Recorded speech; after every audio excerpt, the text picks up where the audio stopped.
These are the things that you're going to need to make your grounding mat. A 3-prong plug that I got at Lowe's, wire strippers. This is 12 gauge speaker wire. You could use a thinner gauge if you wanted to, like a 16 gauge or 14 gauge. A knife and zip ties. And a sheet of aluminum. This happens to be a 24 by 36 sheet of aluminum that I got at Lowe's. It's 20 gauge, it can be thin. The first step is to take your speaker wire, take your knife, and divide the wire into 2 separate pieces because you only really need 1 wire at a time.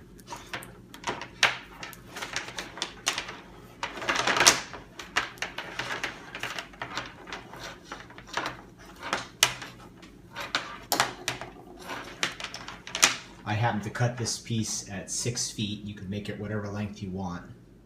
The next step is to take a set of wire strippers or a knife, and on one end of the wire you want to take off about a 1/2 inch of the insulation, and then on the other end take off about 3 inches or so of the insulation.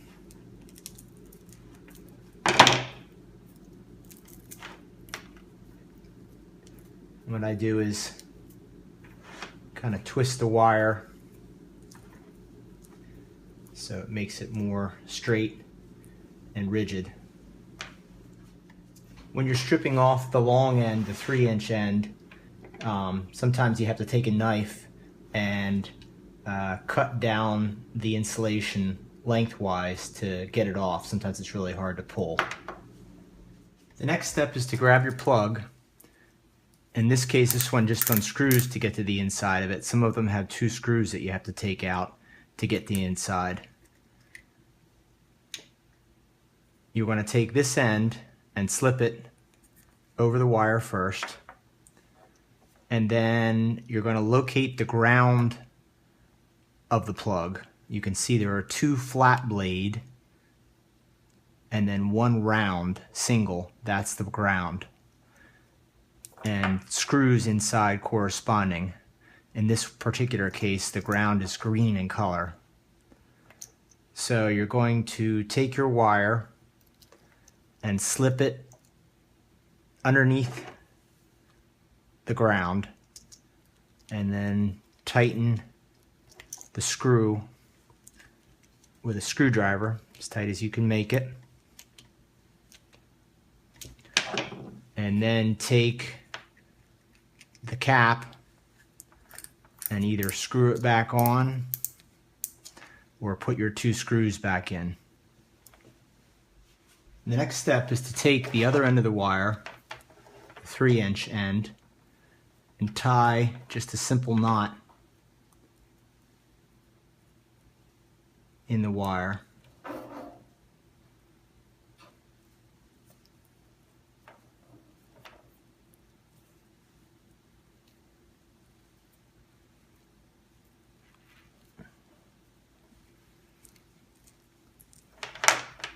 Next step is to take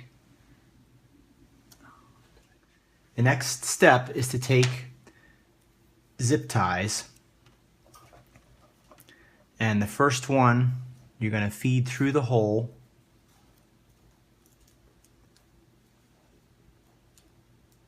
and back up through another hole, and then you're going to place the knot of the wire on the inside of that first zip tie.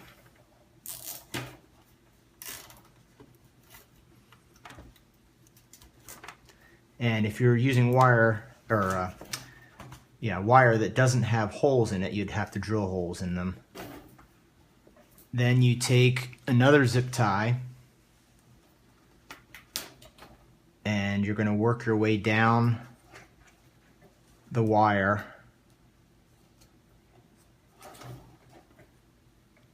attaching it so that you have good contact between the speaker wire and the metal mesh.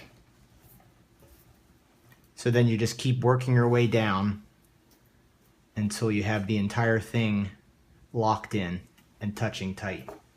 The purpose of the knot is so that if someone pulls on the speaker wire really hard, there's no way that the wire will become separated from the metal. When it's all finished, it'll look just like this. Now you're ready to start using your grounding mat. If you want to be grounded while sleeping, as in make a grounding mat for your bed, this is just simple aluminum screening. Again, I got it at Lowe's. And you can cut it at any size you want. In my particular case, I made it 4 feet wide and 6 feet long. And you would just do the same, use the same wire and plug and attach with zip ties on the screen. And then what I do is take duct tape, because the edges are picky, and wrap all 4 edges in duct tape. And then it's ready to go. The last step is to test your grounding mat. You're going to take your plug that you assembled and simply just plug it into any outlet, any grounded outlet. After you've plugged into your grounding mat, you're going to take a Sperry, this one's a Sperry, but a voltage sensor. This one goes down to 12 volts. And you're going to push the button. And as I put my hand to the compact fluorescent bulb, you'll actually hear the sensor beeping because the electricity is flowing through my body.